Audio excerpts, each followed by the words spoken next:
Hello friends, আমি চৈতালি। তোমরা কেমন আছো? আশা করি ভালো আছো ও সুস্থ আছো। আজকে তোমাদের সামনে আরেকটা নতুন ভিডিও নিয়ে চলে এলাম। আজকে তোমাদের সামনে দেখাবো তোমরা কিভাবে হেয়ার ওয়াশ করবে, মানে চুল কিভাবে তোমরা ধোবে।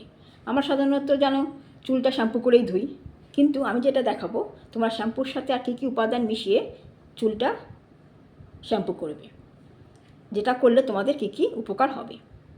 চলো সেটা দেখাই, তারপরে বলবো তোমাদের কী কী উপকারে আসছে। আমি প্রথমে চা পাতা নিয়েছি, প্লেন চা পাতা যেটা চা করি। এই চা পাতাটাকে আমি আগের দিন রাত্রিবেলা ভিজিয়ে রেখেছি। তোমরা এটা যেদিন করবে সেদিনকে ভিজিয়ে রাখতে পারো 2 ঘন্টা, যার যেটা সুবিধা সেটা করবে। আমি আগের দিনটা চা পাতাটাকে ভিজিয়ে রেখেছি।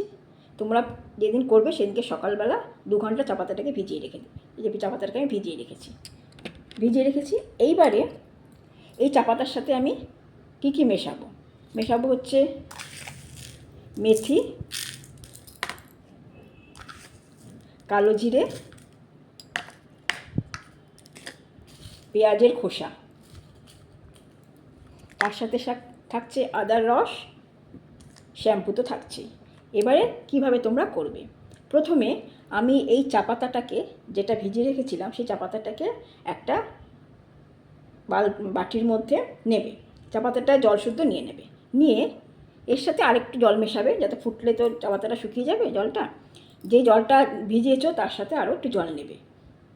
জল নিয়ে এর সাথে মেশাবে মেথি, কালো জিরে, পেঁয়াজের খোসা। এই 3টে মিশিয়ে চা পাতাটার সাথে ভালো করে ফোটাবে। যেই ফুটে যাবে, ফুটে দেবে একটা গাঢ় রঙ তৈরি হয়েছে। যেই অনেকক্ষণ ফুটে গাঢ় রঙ তৈরি হবে, গ্যাসটাকে অফ করে দেবে। দিয়ে চা পাতাটাকে ছেঁকে নিয়ে তার সাথে মেশাবে এই যে আদার রস আর শ্যাম্পু। এই যে আমি এটা করেছি, এই যে পুরোটা করেছি। এই যে প্রথমে চা পাতার সাথে মেথি, কালো জিরে আর পেঁয়াজের খোসা ভালো করে ফুটিয়ে নিয়েছি। ফুটিয়ে নেওয়ার পরে ঠান্ডা করে সেটাকে ছেঁকেছি। এই যে ছেঁকে নিয়েছি। ছেঁকে নেওয়ার পরে কিন্তু আদার রস আর শ্যাম্পুটা দেবে, ঠিক আছে?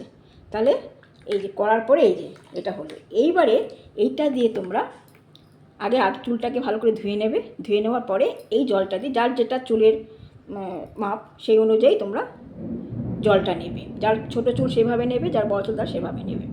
তাহলে সে কীভাবে চা পাতার সাথে মেথি, কালো জিরে, পেঁয়াজের খোসা ভালো করে ফুটিয়ে নেবে। ফুটিয়ে নিয়ে অনেকক্ষণ ফোটানোর পর যেটা গাঢ় কালার চলে আসছে, তারপর সেটাকে বন্ধ করে দেবে। দিয়ে ঠান্ডা করে ছেঁকে নেবে। ছেঁকে নেওয়ার পরে এই যে আদার রস দেবে কিছুটা পরিমাণ, 1 চামচ মতন দেবে। 1 চামচ আদার রস দেবে, আর যার যেরকম শ্যাম্পু লাগে সেই শ্যাম্পু দেবে।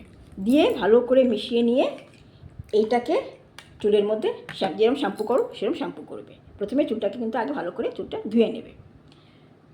এইভাবে শ্যাম্পু করলে তোমাদের চুলটা সিল্কি হবে। মেথি আছে, চুল পড়া বন্ধ হবে, খুশকি দূর হবে। কালো জিরেতেও তাই, পেঁয়াজের খোসাতেও তাই, চুল পড়া বন্ধ হয়। চুল সিল্কি হবে, চুল গ্রোথ হবে, চুল লম্বা হবে। অনেক তোমরা উপকার পাবে। শুধু প্লেন শ্যাম্পুতে করলে কী হবে বলো তো? আমাদের প্লেন শ্যাম্পু করলে যেমন চুলটা সিল্কি হয় আর কন্ডিশনার দিলে যেরকম হয়, কিন্তু এইগুলোতে মিশিয়ে করলে তোমাদের এক কাজে 2 কাজ হয়ে যাচ্ছে।